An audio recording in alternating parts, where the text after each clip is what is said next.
encore tenté de sommer son adversaire, Mme Fréchette, d'établir une position claire et de changer, au fond, de position. Écoutons-le.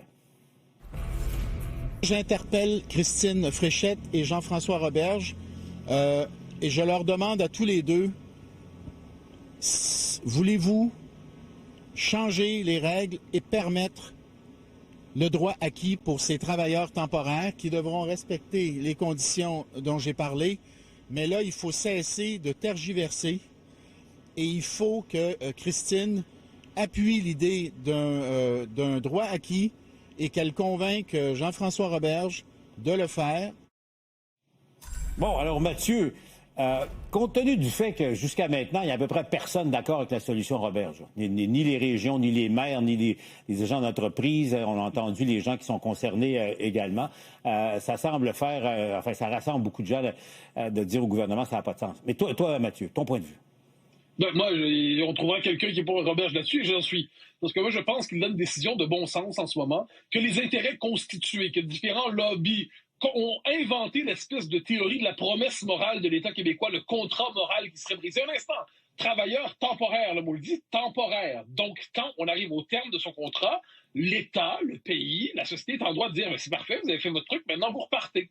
Et moi, cette espèce de droit acquis inventé qu'on est en train de nous imposer dans la gorge dans le débat public, comme si c'était une évidence morale absolue, qu'on n'avait pas le droit d'avoir des réserves là-dessus, d'être contre. Je pense que c'est le contre. Je pense que Roberge a la décision courageuse là-dedans. J'espère qu'il va tenir. Je ne suis pas certain qu'il va tenir, mais j'espère qu'il va tenir parce qu'il est le défenseur de l'intérêt de tous les Québécois là-dedans. Tout le monde constate que le projet, le PEC, a engendré globalement des situations catastrophiques, ça dépassait notre capacité d'intégration. Et là, c'est comme on a une forme de conception morale désincarnée. La société québécoise doit pousser plus loin une expérience qui a échoué, puis donc agir contre ses intérêts pour ne pas déplaire aux fausses promesses qui sont faites par les avocats en immigration. Je me permets de référer d'ailleurs à un texte de Tania Lompré qui est paru dans le Journal de Montréal aujourd'hui, qui est tout à fait remarquable et qui décrit bien à quel point cette théorie de la promesse morale du Québec, dans les faits, c'est des promesses d'avocats en immigration qui présentaient le temporaire comme l'autre nom du permanent. Je suis désolé, notre société n'a pas les moyens aujourd'hui de renouveler ça. La clause grand-père, c'est catastrophique, puis on est dans une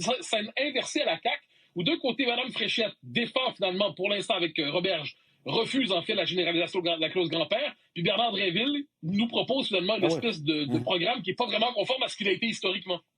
C'est même l'inversion des rôles à la joute, là, parce que depuis le début, Mathieu et Gaétan sont très critiques à l'égard de M. Drainville. Yasmine, je soupçonne que tu es plutôt d'accord avec ce que propose M. Drainville, une clause de droit acquis, une clause grand-père, comme on dit, pour une large catégorie de travailleurs là, en santé, dans le secteur manufacturier, etc., etc. Faut dire que la CAQ a réussi à faire l'unanimité contre elle. Et Bernard Drainville se joint... Non, attention, Mathieu est d'accord. Oui, l'unanimité avec un astérix, mais tout de même, les syndicats et le patronat ensemble, les entreprises, les personnes concernées, les maires, les mairesses, les préfets de toutes les régions du Québec. On a vu le maire de la Pocatière. Ce monde-là, c'est pas de la théorie, c'est pas de l'idéologie qui les anime, c'est du monde qu'ils connaissent, qu'ils reconnaissent, avec qui ils ont travaillé. Et peu importe ce qu'on dit, là, les journées de Québec, là, organisées par le gouvernement du Québec, c'est le gouvernement du Québec là, qui promenait à travers le monde et qui avait même notamment une agence pour la santé, notamment pour aller recruter des infirmières à l'étranger, pour le public, là, par ailleurs. On disait, on avait encore les informations et les publicités existent encore. Elles étaient diffusées notamment dans les télés françaises où on parlait de venez et vous allez pouvoir bénéficier du PEC. C'est pas une promesse qui était théorique, c'est une promesse qui était portée par le gouvernement du Québec, pas juste des avocats, par le gouvernement du Québec, lors des Journées Québec. Alors, oui, il y a la parole du Québec, mais on pourrait dire qu'on s'en fout de ce que vaut la parole du Québec. Je ne suis pas de cette école-là, mais certains pourraient le penser. Mais il y a aussi une réalité que, aujourd'hui, M. Roberge dit on va pas réouvrir et donner le droit acquis. On va demander au fédéral de renouveler les permis de travail. OK, mais ça veut dire que ces personnes-là restent. Ça veut dire qu'on veut qu'ils restent. Ça veut dire qu'on veut qu'ils continuent à être ici. Donc, on veut juste qu'ils restent, mais pas avec le poste temporaire, mais de continuer à travailler, puis continuer à aider dans nos entreprises, dans notre secteur public. Ils vont rester dans nos écoles, rester dans nos établissements de santé, rester dans les logements au Québec, mais on va essayer de tenir le fort, nous. Puis nous, on va être très radical dans notre manière de dire les choses. Puis le PEC, là, vous allez plus rêver là-dessus. Ha ha, vous vous êtes fait avoir, tant pis pour vous. Je pense pas que c'est digne du Québec, ça. Non, mais tu peux laisser la dignité de côté, je peux me permettre. Il n'y a pas d'un côté les gens dignes, de l'autre côté les gens pas dignes. Il y a une politique qui, objectivement, est contraire, selon l'avis à tout le monde de Roberge, on verra s'il tient, mais je le pense quant à moi, est contraire aux intérêts du Québec. Le mot temporaire, à moins que je ne sois pas familier avec mon dictionnaire, temporaire ne veut pas dire permanent. Temporaire ne veut pas dire vous vous installez ici définitivement. Temporaire ne veut pas dire fast-track vers la citoyenneté. Donc, à un moment donné, si on considère que selon les intérêts du Québec, je pense que la dignité première, si on veut jouer à celle d'un gouvernement, c'est d'abord de défendre sa population, son peuple. Si on considère que manifestement ce programme-là n'est plus conforme à nos intérêts, puis dans les faits, ceux qui sont venus ici ont tiré leur avantage pendant un temps, il y a eu un salaire et tout ça, on ne peut plus maintenir ça. Je ne vois pas quelle est l'obligation morale de je ne sais où qui dit que ce serait indigne de dire qu'on va gouverner en fonction des intérêts du Québec. Ensuite, si ces gens-là veulent chercher à immigrer selon les codes classiques de l'immigration, grand bien leur face, mais nous n'avons pas une obligation d'accorder un permis rapide à l'immigration au Québec quand on sait que ça déborde de partout. Il n'en reste pas moins, et je peux en parler puisque j'y ai participé. À l'époque où j'étais à la santé, on a fait des campagnes de recrutement à l'extérieur. Et je vais même aller plus loin. Il y a à peu près exactement 99 % de la population qui ne comprenait absolument rien au PEC et ainsi de suite. Mais on a quand même, ça c'est une réalité, là, et même encore aujourd'hui, et c'était une réalité qu'on faisait miroiter aux gens la possibilité d'une voie rapide pour la citoyenneté, ce qui a amené bien des gens à vendre maison, tous les biens pour s'en venir ici, refaire leur vie, ça a existé. Le problème fondamental aujourd'hui, c'est pas une question d'avocat de l'immigration, quoique en partie je suis d'accord avec l'argument, c'est qu'on a fait rentrer des gens pendant des années en trop grand nombre sur le plan de l'intégration sociale au Québec par ce programme-là. Et là, on voudrait régler le problème numérique en une année, essentiellement. On voudrait faire une espèce de ménage dans le PEC, alors qu'on a fait gonfler ça avec des vraies promesses, moi je les considère vraies, de la part du gouvernement, en quelques temps, en quelques mois, 1 an ou 2. Alors moi, je pense qu'il y a certainement une zone mitoyenne de tout ce que l'on vient de dire. Et comme les questions soient multiples, là, toutes les réponses sont bonnes. Tout ce qu'on a dit, on était bon. Moi, là, je peux dire une chose, ceux qui rentraient sur la Rive-Sud de Montréal dans le programme d'Expérience Québec, dans des écoles bidons, pour suivre un cours bidon, pour disparaître dans la nature, trouvons-les, faisons-les partir. Ben d'accord. Mais il y a plein de monde qui sont extrêmement utiles, qui sont intégrés à la société, dont on a besoin. Et aujourd'hui, on est incapable d'arriver à une série d'arguments qui nous permet de bien sélectionner ceux qui ne resteront pas et ceux qui resteront. Et c'est de ça qu'on n'entend pas parler et qu'on devrait en parler. Alors, je répète, là, pendant des années, le PEC était là quand j'étais au gouvernement, là. 2010. Ça s'est fait... bon. Et là, regarde, là, on voudrait régler le nombre en 1 an, 2 ans. Ça marche pas, là. Oui, parce que ça a explosé quand même ces derniers. On a pris de conscience de l'explosion, Deuxièmement, j'aimerais juste rappeler, puis ça me fascine l'argument, on nous explique souvent que c'est pour des emplois à bas salaire, que les natifs ne veulent pas... Non, moi, je parle de la santé. J'ai pas dit tout le temps, j'ai dit souvent, on nous explique, je me rappelle un argument de Philippe Couillard autrefois de mémoire qui nous disait que je ne sais quel fast-food en Abitibi allait fermer parce que, bon... Alors moi, devant cela, je dis, dans un pays, un modèle économique, un modèle d'entreprise qui ne peut fonctionner qu'avec des travailleurs étrangers qui sont payés en dessous de ce qu'accepterait quelqu'un sur le marché local, c'est pas un modèle économique viable. Je suis désolé. Donc, à un moment donné... Juste finir. Donc, un modèle économique qui est fondé sur une main-d'œuvre étrangère qu'on va payer en dessous de ce qu'on paierait les gens ici. On a des secteurs de l'économie qui sont véritablement drogués, mais qui sont drogués aujourd'hui aux travailleurs temporaires. Et de ce point de vue, il y a une forme de sevrage qui sera nécessaire. Et encore une fois, je le redis, la pression sur tous nos systèmes sociaux d'intégration, l'incapacité d'intégrer ça, à un moment donné, je pense que le gouvernement du Québec doit défendre minimalement les intérêts. Mais un instant, là, Mathieu, là, ce que tu viens de dire est faux, là. Si c'est vrai, ça veut dire que tu as trouvé la solution au capitalisme, là. Le capitalisme, par définition, est basé sur une échelle de rémunération de différentes classes. Je te dis pas que c'est bon, mais de dire qu'une société qui n'a pas besoin d'une partie de sa population qui est moins bien payée, c'est l'essence du spectre. Tu dis que c'est pas viable. Il y a un élément qui est important. Le PEC, là, on a l'impression, on parle du PEC comme si le PEC n'avait pas de critères. En passant, les emplois à bas salaire ne sont pas inclus dans le PEC. Ils ne répondent pas aux critères du PEC. Les programmes du PEC, c'est pas pour les travailleurs à bas salaire. C'est pas pour les caissiers, c'est pas pour les gérants de magasins ou les travailleurs de fast-food. C'est pour des emplois qui sont très particuliers, C'est des emplois qui sont recherchés, dont on a besoin aujourd'hui. C'est ça, le PEC, là, c'est pas un bar ouvert, là. Il y a des critères au PEC. C'est le français qui doit être élevé. Il y a une certaine nombre de mois qu'il faut avoir travaillé à temps plein puis le prouver et faire partie d'un métier qui fait partie de la liste, le critère qui a été établi par Québec en fonction des besoins de main-d'œuvre. Et maintenant que ça c'est dit, c'est une fois qu'on a aboli le PEC, on l'a aboli en parlant de Montréal et de Laval. On s'est rendu compte que cette abolition-là touchait bien plus les régions dans la vitalité, là.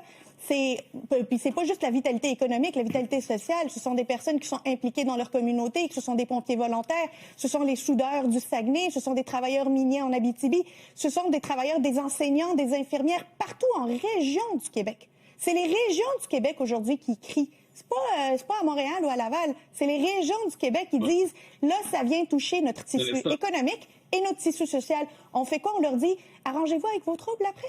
Non, ce qu'on dit dans les faits, c'est qu'à un moment donné, la pression, je pense, c'est des données de base. La pression sur l'école, la pression sur le logement, la pression sur le système de santé. Pas tant que ça, parce que si on s'entend là-dessus, à un moment donné, ce déséquilibre démographique imposé de force en une séquence de temps assez courte, il faut la corriger. Soit on peut décréter dans une espèce de grand élan moral vertueux, nous avons fait des promesses apparemment. Non, il n'y a pas eu de promesses qui ont été faites par l'État québécois en tant que tel. Il faut arrêter avec ça. Et deuxièmement, on dit, mais vous avez, encore une fois, je le redis, c'était des travailleurs temporaires. Ce programme-là nous a fait plus de mal que de bien. Je ne dis pas qu'il n'y a pas des intérêts catégoriels qui en ont besoin. Il y a toujours des intérêts catégoriels qui trouvent le moyen de trouver un avantage là-dedans. Mais vu les pressions mises sur la santé, sur l'éducation, sur le logement, sur la francisation, soit dit en passant, tout ça mis ensemble, ça justifie une décision de fermeté. Mais, encore une fois, la fermeté, trop souvent au Québec, on fait passer ça pour de l'inhumanité. C'est pas de l'inhumanité, c'est la fermeté sans laquelle une société n'est pas capable de se gouverner. Dans les circonstances, on paie le prix des politiques insensées des dernières années. Oui, mais je suis pas d'accord. Mathieu, pourquoi tu ne proposes pas simplement d'abaisser de façon drastique les prochaines entrées, toutes catégories, en attendant d'absorber ceux qui sont ici, tout simplement? Si ceux qui sont ici sont utiles aujourd'hui, si leur utilité sociale, industrielle, peu importe l'angle, s'ils sont intégrés par leur emploi, je ne parle pas du français, là, l'intégration dans la société sur le plan économique, c'est un autre sujet.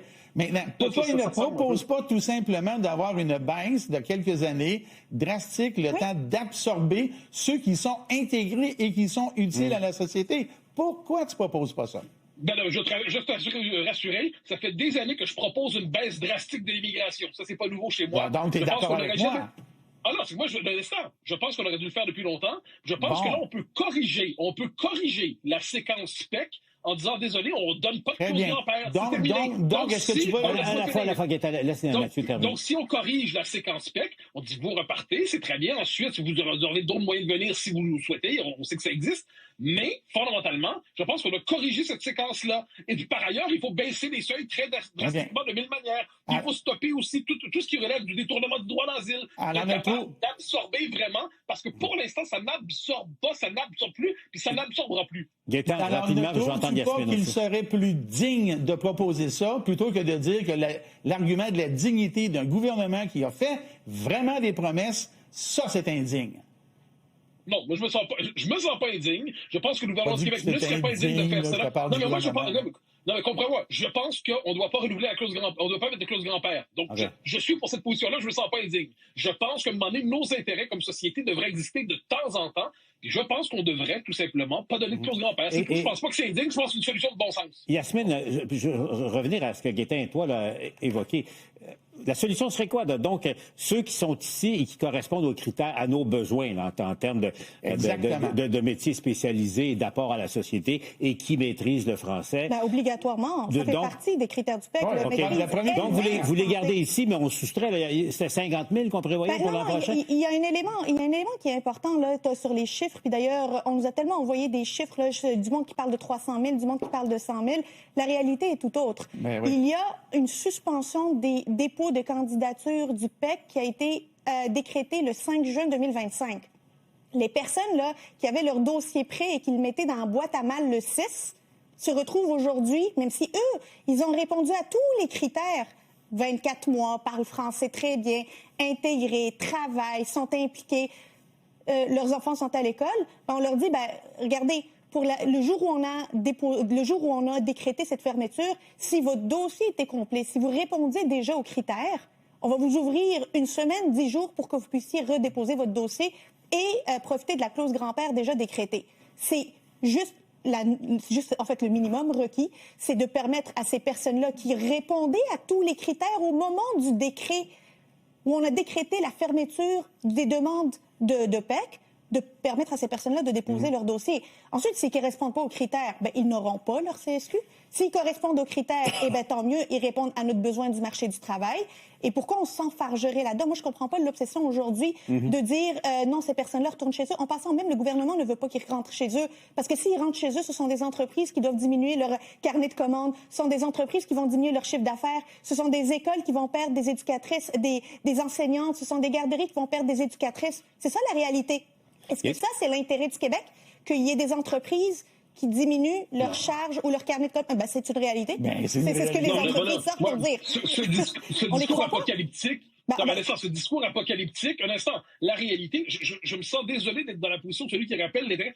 Comme on en constate, les résultats de cette politique, c'était un dérèglement complet du marché du logement.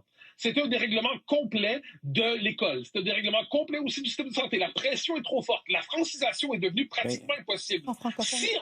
Ensuite, on m'expliquera, je le comprendrai, que telle usine, à tel ou tel endroit, a besoin de ces emplois. Je peux comprendre les intérêts catégoriels. Je dis que le Québec, comme ensemble, l'intérêt général, ça existe. Ça, le Québec ne peut plus tenir là-dedans. Puis à un moment donné, quand on décide de rompre avec une politique qui sert, qui a d'ailleurs un aspect particulier, qui n'a jamais été soumise à la population, jamais on a demandé à la population, voulez-vous cette espèce d'immigration massive qui va fondamentalement déstructurer notre société? On n'a jamais demandé. Et bien là, on fait passer pour un choix indigne cette idée d'une nécessaire restauration des critères de base de l'intégration, c'est-à-dire une moindre pression démographique sur nous. Donc je ne vois pas où est le scandale, je ne vois pas la catastrophe si on arrête avec ça. 10 secondes. Dans ton équation, Mathieu, là, pour ce qui est du nombre, tu inclus obligatoirement, pour ce qui est de l'effet que ça a donné sur la société québécoise, le chemin Roxham.